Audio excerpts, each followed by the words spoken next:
Hello, this is Will Middleton from WPCourseGuide.com, and in today's video I'm going to show you the LifterLMS user roles that Lifter adds to WordPress when the plugin is installed. So to start, we'll go to the WP admin. We'll scroll down to Users, Add New. Then under Role here, we can see that WordPress by default has roles such as subscriber, contributor, author, editor, and administrator. And LifterLMS adds several roles such as student, instructor's assistant, and instructor.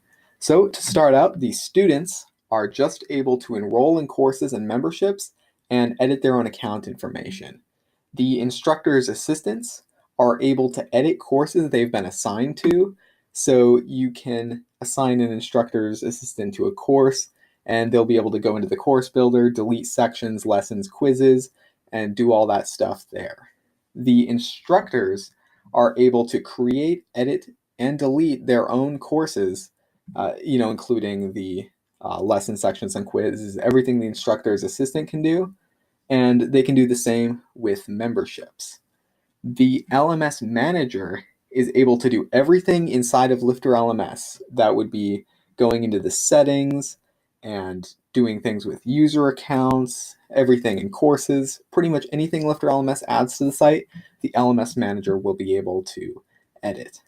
And then, of course, the administrator is the most common in WordPress. They have privileges over the entire site. So yeah, that is the basic rundown of the LifterLMS user roles. And you can head to lifterlms.com/docs and learn more about the roles and capabilities. There's a lot of neat things you can set up with roles if you're creating more of a network site, and I'll have a link to that down in the description. But feel free to leave any questions you have in the comments, and thanks for joining me. I'll see you in the next video.